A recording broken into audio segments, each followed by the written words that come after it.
Being here. Thank me for being here. Thank all of us for getting here today.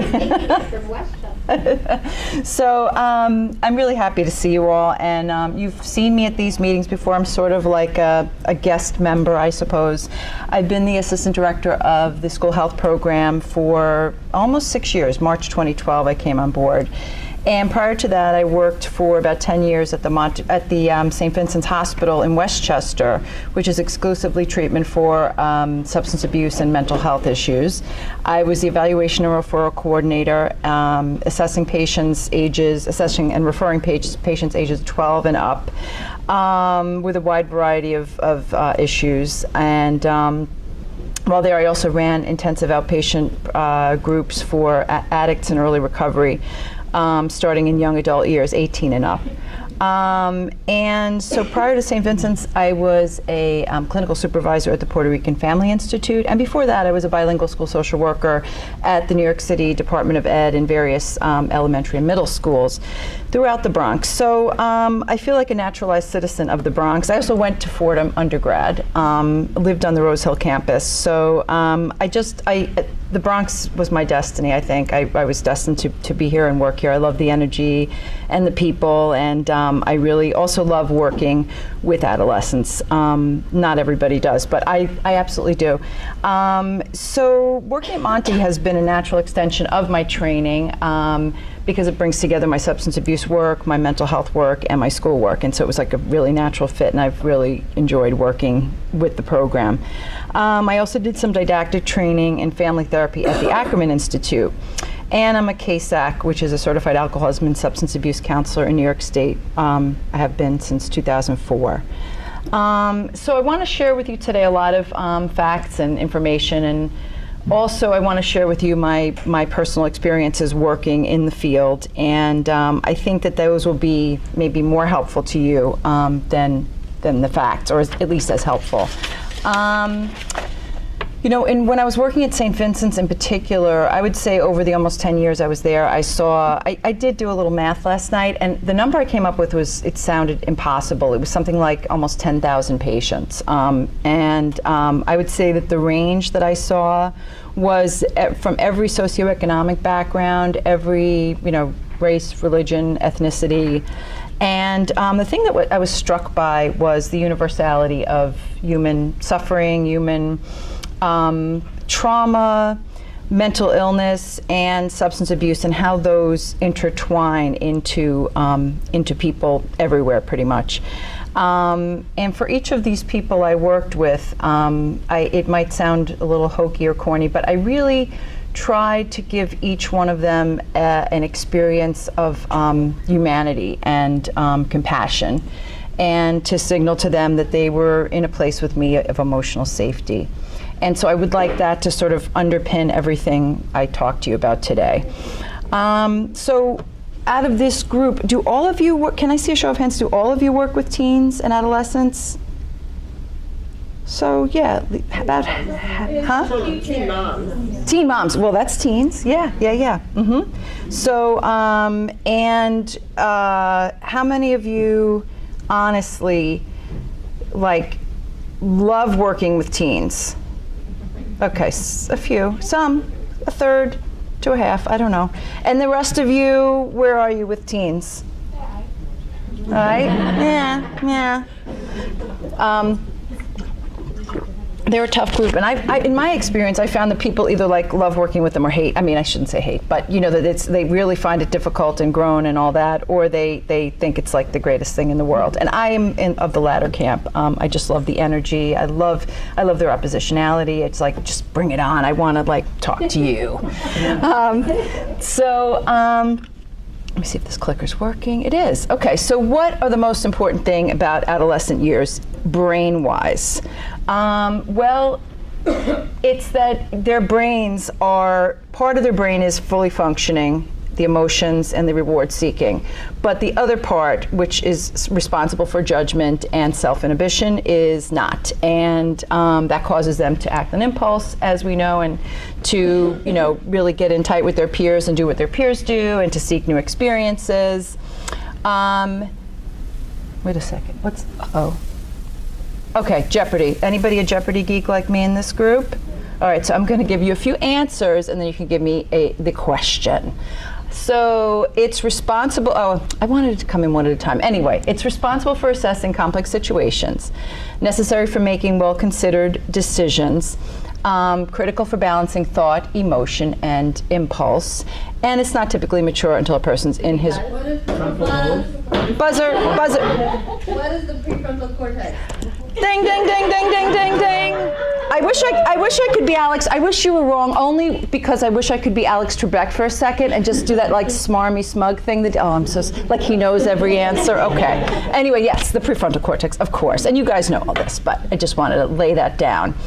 Why does it keep giving me blanks in the middle? I don't know. Anyhow, it wasn't like this, I swear, at home last night. So prominent, are you coming to help me, Dan? Oh, okay. Why not? Okay. No, it's just weird that there's a blank in between each one. Anyway, prominent features of adolescence. Okay, novelty seeking. When I was up in Massachusetts for New Year's in Rockport, Mass, this past few days, I was with my nephew, who's 18 years old, and he was hell-bent on doing the polar bear swim up in Rockport. The air temperature was 5 degrees. The water temperature was a balmy 38 degrees. His mother didn't want him to do it. There was a blowout the night before, but do you think he did it? Yes, he definitely did it. And I was going to put a picture of him, but then I thought, well, no. Okay, you guys can just imagine. And I actually put a picture of him up on Facebook, standing right before it began, and I tagged myself because I said, I deserve it, just for being out here, wrapped up, as I was, in many layers, just for being outside to watch the thing happen. It was very quick, but anyway. So this is what he needed to do, novelty seeking. Social engagement, and this is super important because I think that a lot of times when we work with parents of teens, they are very upset, and there are reasons for this, of course, intrapsychically and you know, in terms of the family, why they're upset that their teens are separating from them and, you know, cleaving to their peers. And it's really a normative stage, and I think it's so important to be able to tell parents and teach parents that this is really normal what your kid is doing, that their separation from you is normal, and help them to understand that. I mean, it's very, very difficult because parents really have great difficulty with the separation of their teens from them. So, you know, I mean, in terms of Erickson and, you know, identity versus role confusion, I mean, this is clearly what they need to do, and it's something that is difficult for their parents to accept. Their increased emotional intensity. Any thoughts about teen emotional lability and blowouts? And I mean, I guess you've all seen them personally, professionally. It's something that is normal, part of their developmental stage. And finally, creative exploration. Anyone have an example of creative exploration in an adolescent that you found or find interesting in your work? Something that they chose to do that was really kind of brave and innovative. Thoughts, anyone? I'm finding that more recently, the kind of creative exploration that I'm hearing from teens is stuff that I'm kind of understand, that stuff that they're doing, like these certain mods to certain kinds of games that they play, and sort of like the role-playing games, especially the RPGs, and it's sort of like within, it's getting more and more technological. Right. And I'm finding it a little harder and harder to keep up with what they're talking about. Right. It makes Dungeons and Dragons look like, I don't know, like something from the Stone Age, right? Yeah. I don't know anything about those games, but yeah, no, it's true. That is something that you know, in terms of technology, that they're miles ahead of us. So their decisions are reward-driven due to that part of their brain not being fully developed, and they're influenced by their peers. And I say they downplay the cons. You know, for kids, sometimes doing something that we as adults think is not such a bright idea, that alone makes it a fantastic idea, right? That they just think, well, yeah, then I definitely have to do it. That's how they gauge whether they're going to do something or not. So I'm going to show you a short clip, and let me see. Do I push escape, Dana? I'm sorry. Okay, escape, and then Right there on that E. and I use the mouse for that right here in the Explore. Okay, great. So let me set it up. This is Dr. Dan Siegel. Is anybody here familiar with his work? Yes, you all are? Awesome, so I don't have to even tell you who he is. He's a psychiatrist at UCLA Medical Center who's done tons of work on mindfulness and teens. He has a fabulous book called Brainstorm, The Power and Purpose of the Adolescent Brain. And this just sort of sums up ways in which we can look at the brain in terms of, I'm sorry, I can do it. You ready? Yeah, I'm ready. No, I'll do it. Thank you. No, I appreciate it. Thanks. Thanks so much. I know, and it's okay. I can fix it from here. Yes. A lot of us know him because of all of his work about early childhood brain development, and I just think it bears mentioning, like, for as much attention, and rightfully, as there has been to infant and early childhood brain development within the last, I don't know, decade or so, there's been exactly. absolute, I would say, almost equal amount of attention, although it hasn't gotten as much publicity about this new period of plasticity for brain development the neuroplasticity of the adolescent. And so Dan Siegel has sort of taken what he did in that early childhood brain development space and really started to look at adolescence. And I think it's probably just as critical in terms of plasticity and the opportunities for some rewiring and things in those moments. Absolutely. Yep. Exactly. It is optimistic, isn't it? I like that. So he's basically sort of it's a 3-minute clip, but he's basically talking about some of the myths of adolescence, you know, the term teenage wasteland and hormones are raging and all those things that we've sort of heard ourselves when we were growing up, probably as parents, you know, threw up their hands, you know, the immaturity, that there's really a whole new way to look at it that is very hopeful, very positive, very optimistic. And I'll just play it for you now. In writing it, this is what. Whoops, sorry. Oh no, was that a In writing it, this is what the myths that came out that's around the popular literature, and I'd like to see if you've heard them. How many of you have heard in the popular media, newspapers, or even books, that the adolescent period is this really, really terrible time that you can't believe you're getting into, and you hope you just get through it okay? Have you heard that? And that message is so sad, and it's actually so wrong. As an adolescent, of course, if you hear that message, it makes you feel like, oh my God, what's going to happen, or what's going to happen to my peers? And so we're going to explore, in fact, how rather than being a period you have to just endure and barely get through, adolescence is an incredible opportunity for really wonderful growth. And part of that growth is about learning about the self that you can do with mindfulness practice and other things we'll talk about. But part of it is just learning even about how your brain is changing, which we'll talk about soon.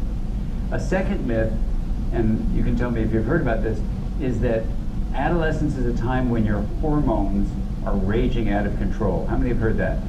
Yeah, and that's actually not true. Hormones change because of puberty, so with sexual development, of course, there's a whole new set of hormones that are arising, and that is a change, for sure.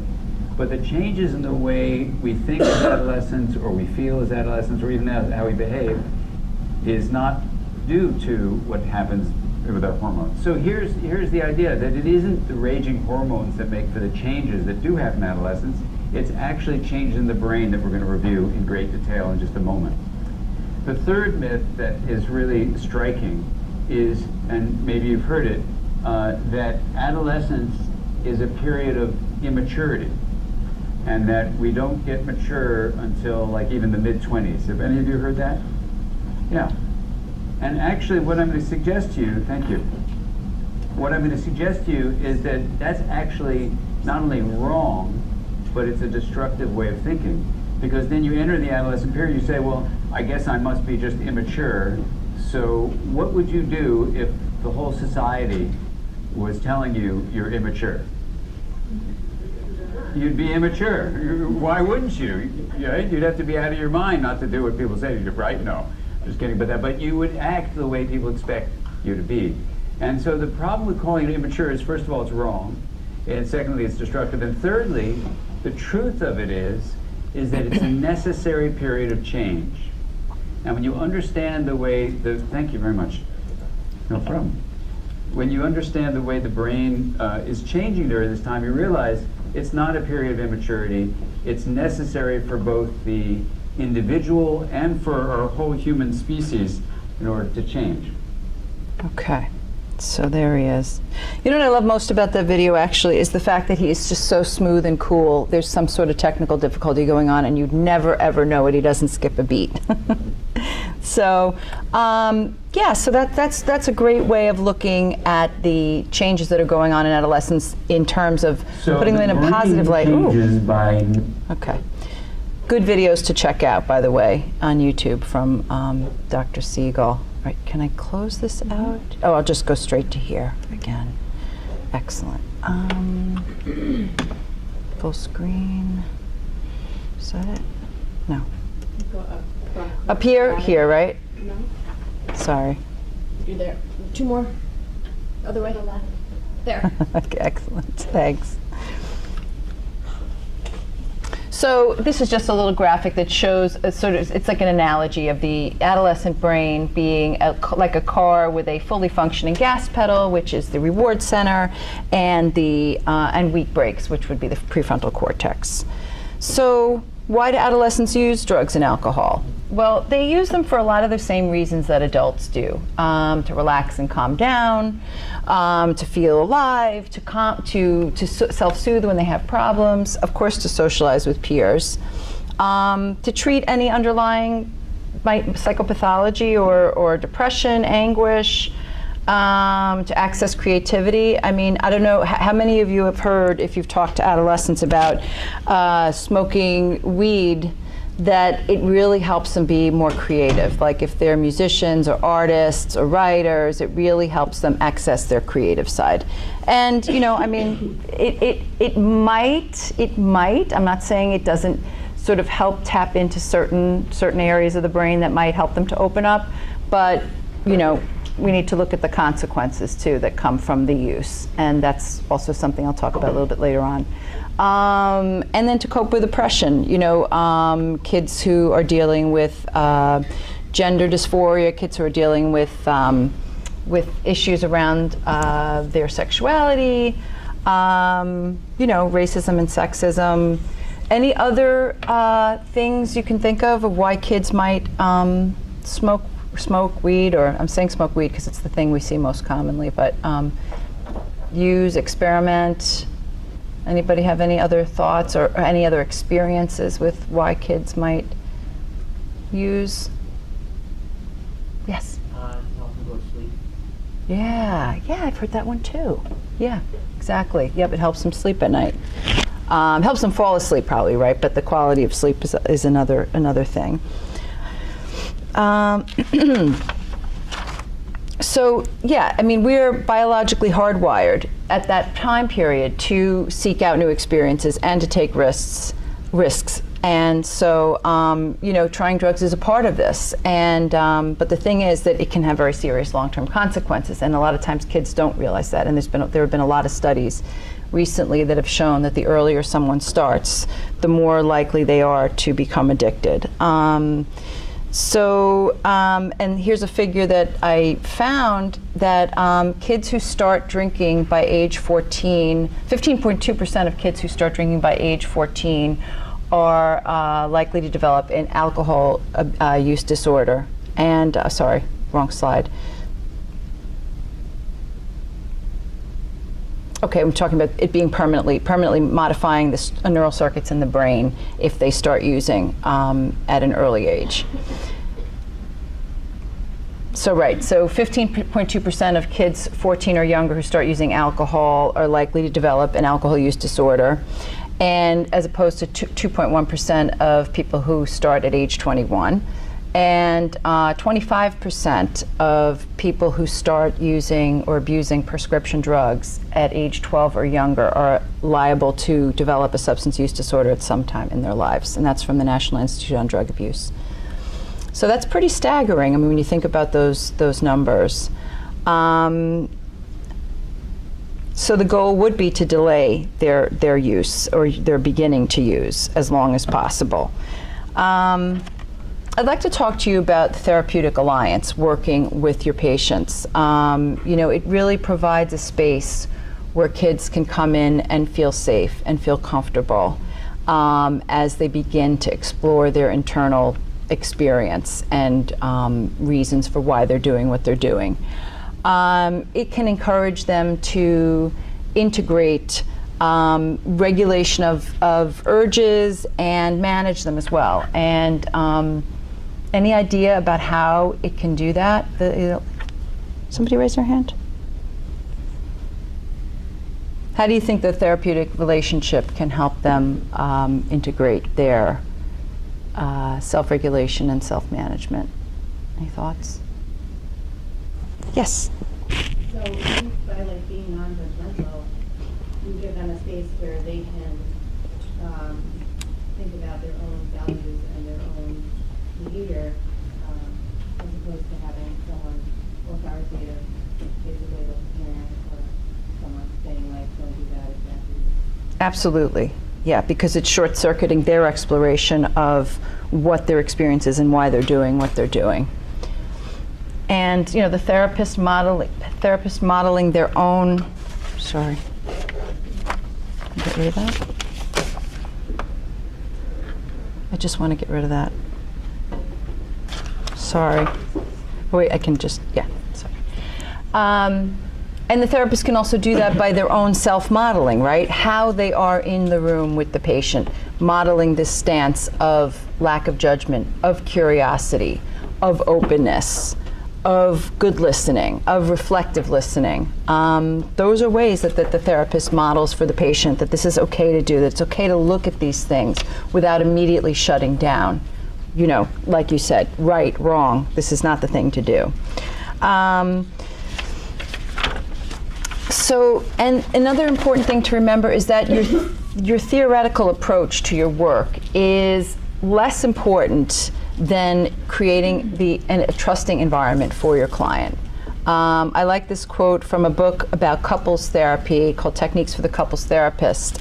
It's a couples therapy book, but I thought it was quite apropos. It's not the arrow, it's the archer that matters most. So the arrow, of course, being your modality, and the archer being yourself and what you bring into the room with the adolescent.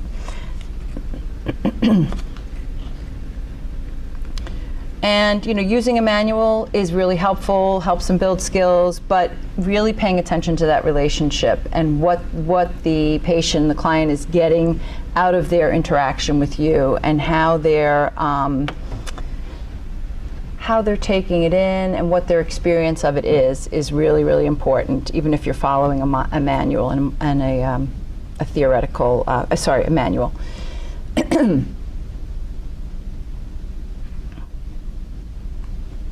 So think about this. We might be the first healthy relationship they've ever had, given intergenerational trauma, given psychopathology in the family, given substance abuse in the family, that exists in our population, or in fact every population, because like I said, at St. Vincent's I really was struck by how much addiction and mental illness and suffering brought on by those things is universal. It's really, I think we can tend to underestimate how important our relationship with the patient is and can be. We might think, oh, they're showing up, oh, they're, they don't care, oh, they hate me, they think I'm, they don't like coming here.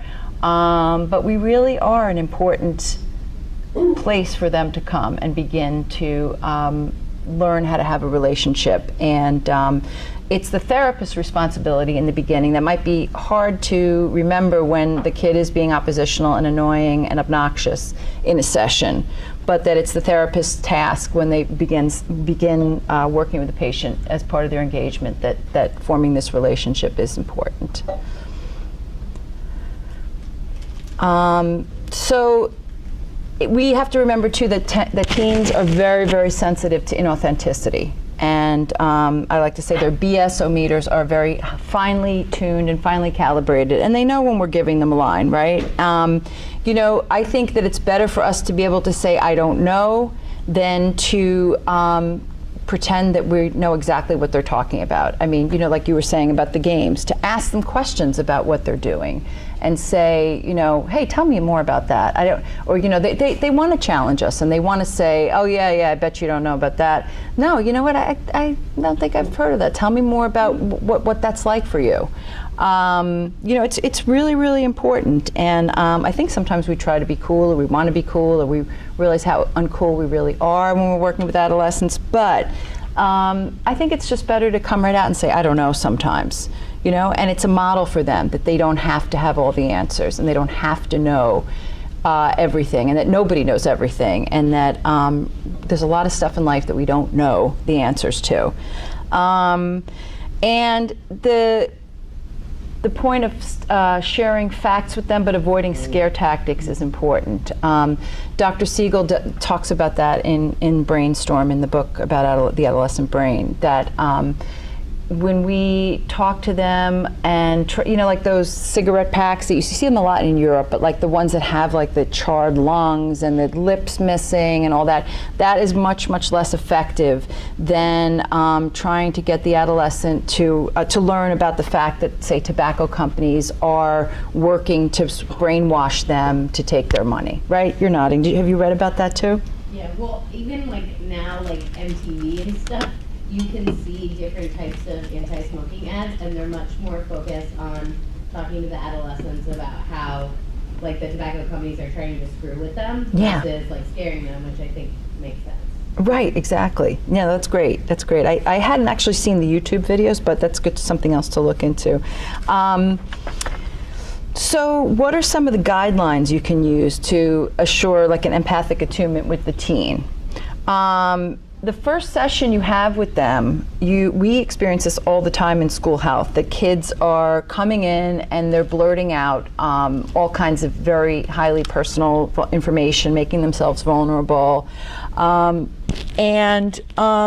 read somewhere that that's like a pseudo closeness or a pseudo intimacy, but then, excuse me, I thought about it later and I realized that it's not pseudo at all, that it's actually a genuine self-revelation and self-opening and making themselves vulnerable, and then they become terrified and don't return. And that's what we experience all the time in school health, where someone will start with it. You know, one of my supervisees will say, oh, I just started with this patient, she's telling me about the intake and say, you know, tells me all about, you know, how great the first session was, and the patient agrees to come back and really wants to do therapy.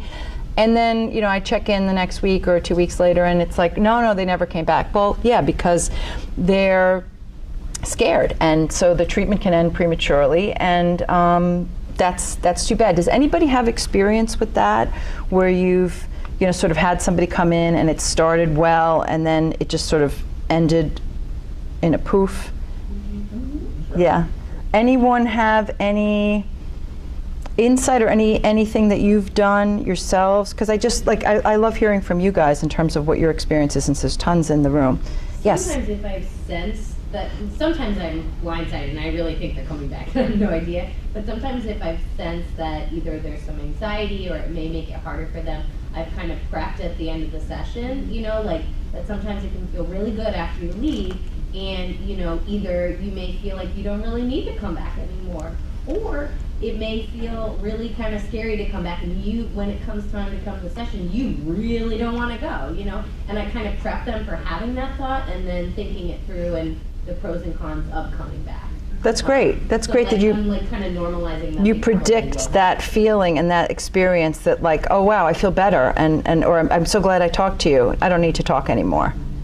Whereas it's just the beginning. Now, and you don't want to scare them and say, well, no, this really is just the beginning. You're going to be coming back here for quite a while. You know? But you want to just let them know that it's normal to have that feeling, and that can be very, very helpful. Yes? First of all, I think that was great, Martha. I just want to add that I feel like also giving like a fairly sort of concrete sense as to what you're going to be doing. Like, what is this going to be? What's the relationship going to be? What are the things that you're going to be able to sort of bring to the relationship?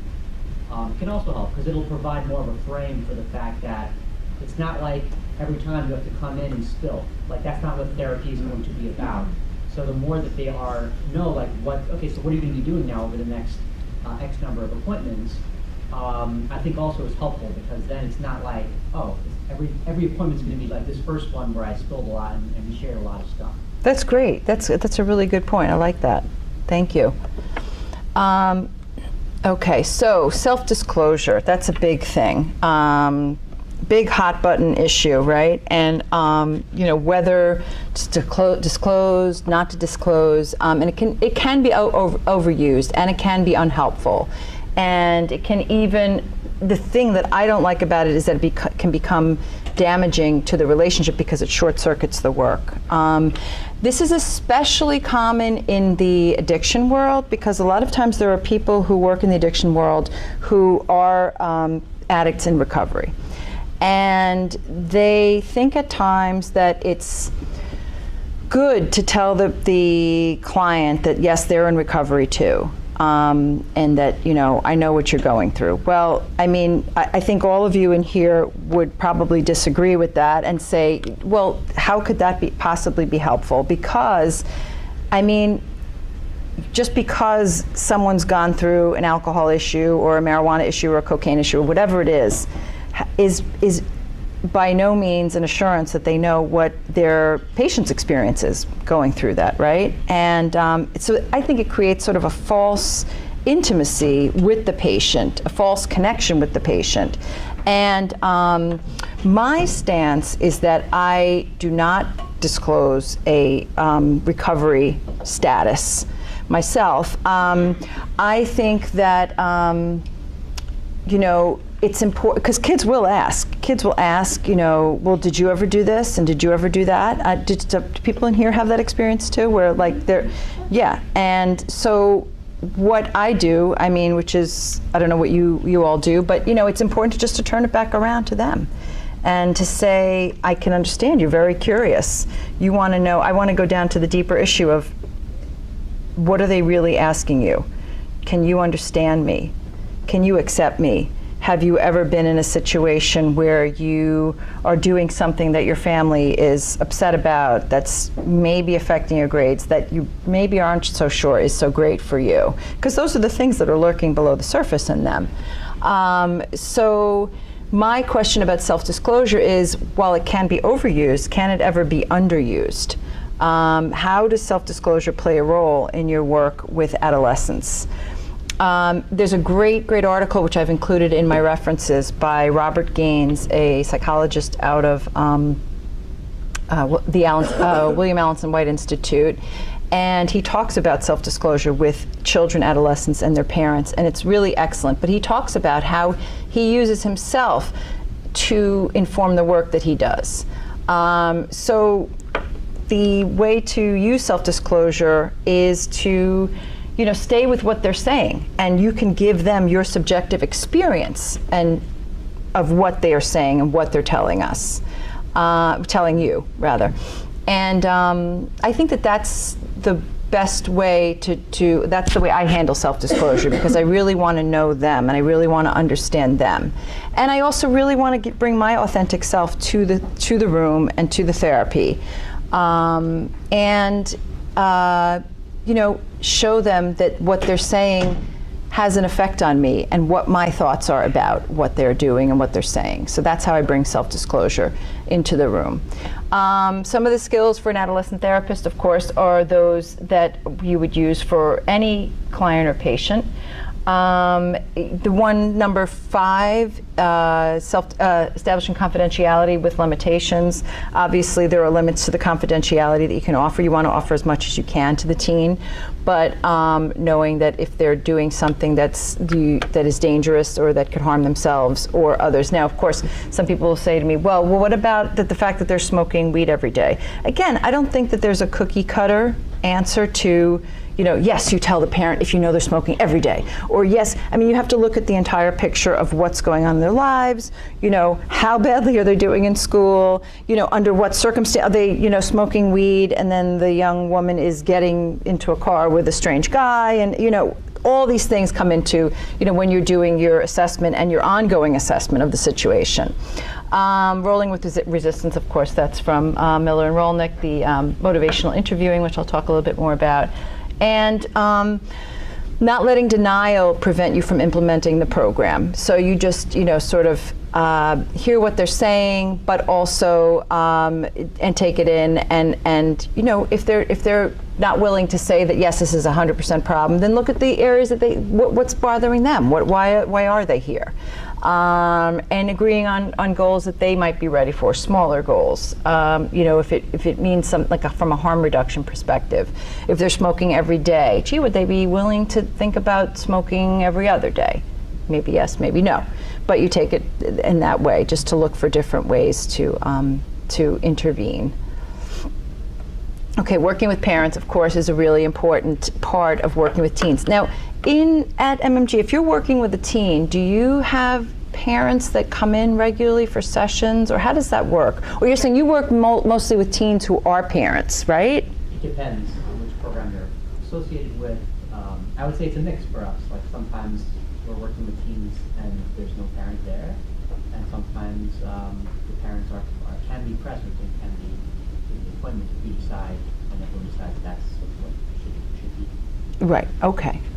So of course we know that it is kind of like a tightrope act, and that's why I put this graphic up here. The teens definitely often do not want their parents involved in their treatment, and they think, you know, that they shouldn't have to. And so I think that an important way to deal with that is certainly from the beginning, during their intake and assessment, to establish really what the expectations are. And in school health, we really make it clear to the teens that we will be involving the parents, unless there are exclusionary things, like if they've started to come for a reproductive health visit or a positive pregnancy. If that's the original reason for the visit, then they will, you know, that can be kept from their parents. But then if it sort of develops into a more involved treatment around their emotional and substance use issues, we definitely want to have the parent involved. Yes? I just had a question, because generally you're meeting with kids during school, right? So does that impact how the parent can be involved, especially if they're working? Yes, Yeah. it does, and it is one of our obstacles too, which makes it very, very difficult.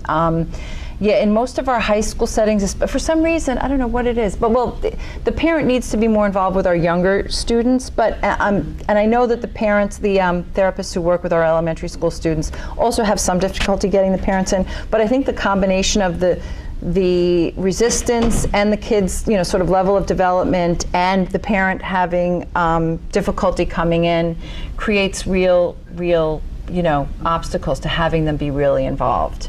Yeah. That's true.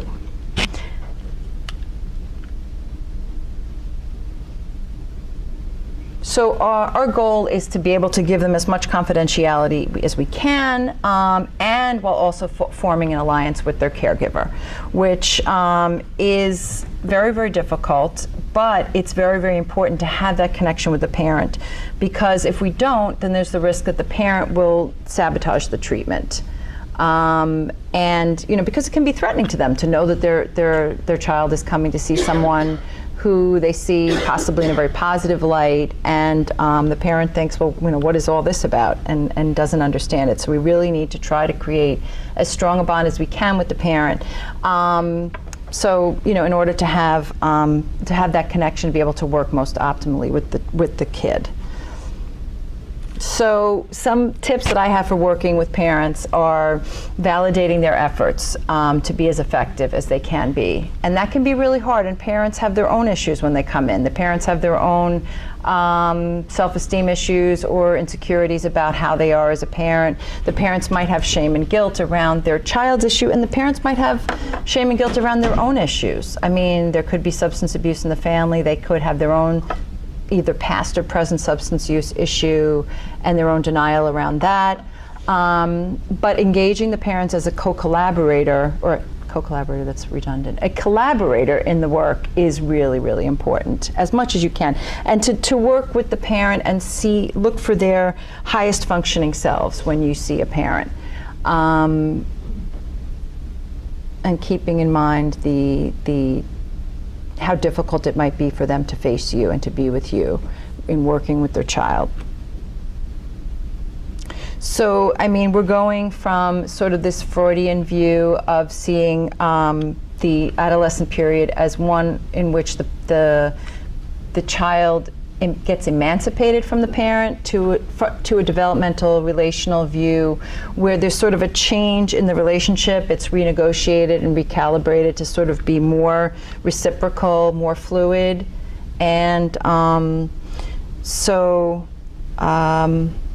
one of the things I want to tell you about is the Teen Intervene program. Has anyone, I brought the Teen Intervene book. Actually, you can pass it around. You could probably turn the lights back on, right? I don't know, or one of the lights. Thank you, Dan. This is a manualized program that's evidence-based, and it's out of the SBIRT model. Is anybody familiar with SBIRT? The Screening, Brief Intervention, Referral to Treatment model. It's something that is good in a setting where you work with medical and mental health providers, and the medical provider will administer a CRAFT screening. Do you know the CRAFT screener? So, yeah, we'll administer the CRAFT screening. Do your medical providers do CRAFT screenings? Not the medical. Well, the internal medicine more often does, and then we use it. It's not used universally. We have it in Epic so that these guys will use it, but no, it's not a universal pediatric screen. Okay. So it's the way we're using it in school health is that the medical provider is doing the CRAFT screener, and then based on the results of the CRAFT screener, will refer the patient from themselves to the mental health provider. How's that going? Well, I'll tell you in a minute. Slow going, but we persist. And it's for 12 to 19-year-olds, mild to moderate, and their special emphasis is on alcohol, nicotine, and marijuana. It incorporates, yes? The mild to moderate is defined by the CRAFT, or how is the mild to moderate? Is it clinician defined, or how is that assessed? That is a good question. I think it's based on DSM, Okay. the DSM-5. It uses motivational interviewing, which I know you all are very familiar with. The stages of change, Prochaska's stages of change model of, pre-contemplation, contemplation, action, and using CBT techniques. The manual, so here's the CRAFT screener, which you've all seen, and which is an Epic. The way it works is it's 2 to 3 units, which translate into 2 one-hour sessions with the teen alone, which 75 minutes ideally, who has 75 minutes to do a session? Most of you don't, right? Yeah. And then the third session it says an additional optional session for the parent and teen together, which is not always possible due to scheduling issues and so forth. It can be tailored well to the school or clinical environment. And if there's a limit on session length, session 1 can be broken out into 2 sessions. So that's like a 5-session model. Then it goes from 3 sessions to 5 sessions if you break them into shorter sessions. It really involves the adolescent in determining the treatment goals. And so here are the exclusions for it. DSM-5, substance use disorder in the severe range.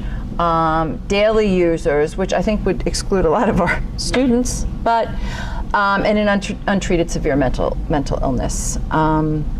So here's the stages of change model. Just put this in here so you'd see it: the pre-contemplation, contemplation, preparation, action, maintenance, and relapse. Relapse. Not all of these the stages of change models have relapse listed. Initially, they didn't have relapse in there. It was just up to maintenance. But then they added relapse because it's such a normal part of dealing with a substance use disorder. Okay, so here's Miguelina stepped out. Okay, the Teen Intervene pilot at MSHP. We did it at 4 of our high school campuses: South Bronx, Bronx Regional, Stevenson, and Morris. And one of the obstacles to implementation was being in a school setting. The kids were hesitant to open up, meaning kids who had come in for the first time and they were seeing the doctor or the medical provider for the CRAFT screener. And we think it's because of it being in a school setting. We thought maybe at MMG it would be different. I'm not sure. But I think in terms of I'm not really sure how we could make it better, because I think it was like 137 kids were screened, and out of that 137, only 26 were referred to the mental health provider, which seems like, 137 kids who were positive were referred to the mental health, 26 of those were referred to the mental health provider. So it seems like a very low number. 137 kids screened For positive, and only 26 were referred to the mental health provider. Like refusal to go, in other words. That was why it was such a low number. It seems low. Quite. Right? Yeah. We So get 26% of all kids referred, not just kids who are positive. 26% of all kids who come in for primary care get referred to these guys. no, I'm saying they get referred for the substance abuse issue. For anything. So for substance abuse, our referrals are low, I would imagine. And even in places where we've tried to do the craft universally, I'm looking at Dana, in the one place where we tried to do it because it was CMMI, we had really low positive rates. Like the crafts, they're pretty low. Yeah. And we talked a little bit about it, and the normalization of marijuana use is Yeah. striking. Like nobody It's- even thinks it's a drug. It's not a big Aren't deal. even endorsing it, right? Right. No, it's true. So the providers that did the pilot gave us the feedback that the treatment worked best with the intervention worked best with those patients who they were already working with whom they already had a therapeutic alliance. So that tells me something again about the therapeutic relationship and the alliance. The worksheets were helpful as per the providers. So, and the thing is that manual is extremely expensive. Kari I think was telling me it was like $200 per manual or something. And we're going to continue to have the rest of our high school providers trained at the end of this month in Teen Intervene. So we're going to continue. All right. So just to review, the teen brain is already struggling with balancing impulse and self-control, and due to that, they're more likely to experiment with drugs. And again, due to the brain, if the experience is repeated, these neural links between pleasure and drug taking are reinforced, and the association becomes stronger. And so soon the drug taking can assume an importance out of proportion to other things that they do pleasurably. And I would add that the research shows that even the activities of drug seeking and going out to seek a drug, get the pot, get the alcohol, reinforces these brain circuits, thereby making them more profound and more solid and more permanent. Drug use can compromise the very parts of the brain such as the prefrontal cortex, that make it easy to say or make it possible to say no. I want to share an interesting fact with you on dopamine. You guys all know what dopamine is, a neurotransmitter that is one of the major pleasure chemicals, and that using substances gives us an even bigger hit of dopamine than other pleasurable activities. And the figures here are pretty striking. Food seeking can increase dopamine levels by about 50%. Sex, alcohol, and cigarettes by about 100%. Cocaine by about 300%, and yet crystal meth increases the dopamine levels by 1,200%. And this is from a book called In the Realm of Hungry Ghosts by Gabor Mate. Does anybody know him? He's a super, super interesting physician, Canadian, but of Hungarian background. He did a lot of work in Vancouver with addicts, and he talks a lot about mind and body connection. Super interesting videos on YouTube, which I just discovered in the last few days, and I would highly recommend them. I put the reference to his book in my references. So the last thing I want to just present you with is a case study about a 16-year-old girl referred to you by your medical provider, and during her physical, the doctor became concerned because she appeared sad. At your first meeting, she talks about, she seems depressed. She has poor eye contact. She talks about having a poor appetite. She's been sad for the last 3 weeks, almost every day. And she also, and since this started after an aunt moved away, she tells you that she's been smoking marijuana for every day. I'm sorry, not every day, Fridays and Saturdays for the last 2 years. So what else would you need to know to make an appropriate clinical diagnosis for her? Anybody? What do you want to know about this girl? What do you want to know about her symptoms, about her life, about her family?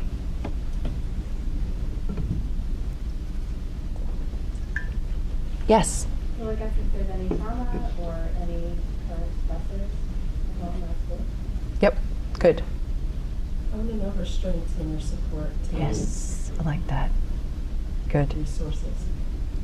Like resources outside the family, in the family, whatever. Resources Yeah. she has for all of this sadness that she's experiencing, so that I can build something on that. Yeah. Good. Yes. Also functional impact, like what impact are these symptoms, both the depressive symptoms and the marijuana smoking, what impact is that having on her life, her ability to function in various roles? Exactly. I mean, it's all about the consequences. I mean, I love to tell kids that when they will talk about, I'm smoking weed, but it's natural, but it's not, it's actually good for your brain, but the smoke from weed actually doesn't hurt your lungs, but whatever they're saying, okay, but how is it affecting your life? And you don't have to dig very far in most cases to find something where it's impacting them. Oh, well, my mother is on my back about it. Well, what do you think that's about? Well, she's just a pain in the neck. Well, and you keep digging and you find things that even are bothering them about the use. Whether it's affecting their grades, whether it's causing them, I don't know, a persistent cough, it's affecting their asthma. These things will come out if you just can patiently and non-judgmentally dig away. Somebody say something? So what's your next step? Anybody? Sounds like further assessment, right? To find out some of these things, to find out what resources she has, to find out what the functional impact is, and to continue. And the treatment plan. So if you all have somebody with a substance use disorder, how does it, you do refer out, obviously, to, where do you refer? That's a good question. Yeah. So actually, and that was, there's a program here at Monty. Is everybody familiar with Project Rising? So that was the other person who was coming from Long Island today. Unfortunately, he wasn't able to make it. But they have, well, I can't talk that much about it because he was going to talk about it. Did he come? Oh, okay. Biagio came? Okay, good. Oh, I didn't realize that. Mastro Pieri, right. Yeah, I think it's great. I think it's, from what I understand, it's taking some time to get off the ground. I'm not sure why. They seem to be very open to referrals when they came. Yes. Kamala Green-Bernice, who was the other person. Yes, she left. He went somewhere else. Right. But last I heard from him, they were very much open for referrals, and there was going to be a city grant to try to even provide for a human to connect with kids in MMG sites and bring them there somehow. That felt like that was the key piece, and they were going to do a whole bunch of redoing of the waiting room and all that stuff to make it super teen friendly. Oh, great. I'll shoot him an Because it was mixed with an adult Yeah. treatment program, right? Which I think he said that was a barrier. So I will shoot him an email right now and just check on status of referrals and all that stuff. Great. Great. And you guys all, do you ever, I don't know if you ever need to refer to someplace like Arms Acres or anything like that in Westchester for inpatient or residential treatment? I think this is the barrier. A lot of our patients aren't willing to travel, at least where I am. I'm not at the main campus. They're not willing to travel to the main campus, let alone for somewhere else. I think the other issue is a lot of our patients who do have such significant substance abuse issues, they're not coming to the appointments to get a referral. We have the same issue too in schools. Yeah, they're not, and they're not coming into school, or they're not coming to your sessions. Exactly. Yeah. So I think we see them a lot more mild to moderate, at least in my experience. Yeah. I get, the kid who maybe just started smoking weed, has been smoking for a few months. Yeah. Is kind of interested, kind of not. And so those patients I don't tend to refer out as much. I do some MI, do goal setting, ACT, those kind of things, and I have seen success. those are really mild with other issues, and if you treat the other issues, I find the substance abuse stuff goes away. Yeah. Great. I don't know if Yeah. other people have similar experience. Mm-hmm. I definitely have similar experiences. Usually I'm getting referred for depression, anxiety, insomnia, these other things. I get the crack, and then, and you're smoking weed every day. And, so that's where kind of it comes out often after I've already gotten the referral. And then it's usually, like you're saying, it's usually not the more severe end. Sometimes I have tried to refer 1 or 2 patients to the Project Rising, but it's been hard, I guess, locationally, just in terms of them getting over to the East Bronx. Yeah. There's at Waters Place, right? Yeah. I don't know what it would be like if we struck while the iron was hot and let's just go there now, see what it looks like. And if they were able to just go or see, and even if there were pictures online or something. Oh, there's no I think there's this, I'm telling them about it, it's offering, on paper, it sounds kind of cool, but I think for the kids I work with who are using every day and it's really interfering with stuff, again, the parents aren't involved, so it's going to take a lot of motivation on the kids' end, just like they will come and see me to get them. That's a whole other hurdle. It's been tough. I don't know if it would be different if they could. So this is the sort of thing that I think we could use technology for. Like, I've always been thinking about this idea of a technology-based warm handoff. Because if you're right that some of the hesitancy is just what is this place, what's it look like, but if we had some way that someone on the receiving end at Project Rise or whatever it's called could be hey, I'm so-and-so, I'll be the person who will meet you, let me walk you through, here's where you come in, here's the waiting room, here's the thing. I think Dr. I don't know if anyone already said this when I was in the bathroom, but Dr. Biagio, We've been talking about him. He's so nice.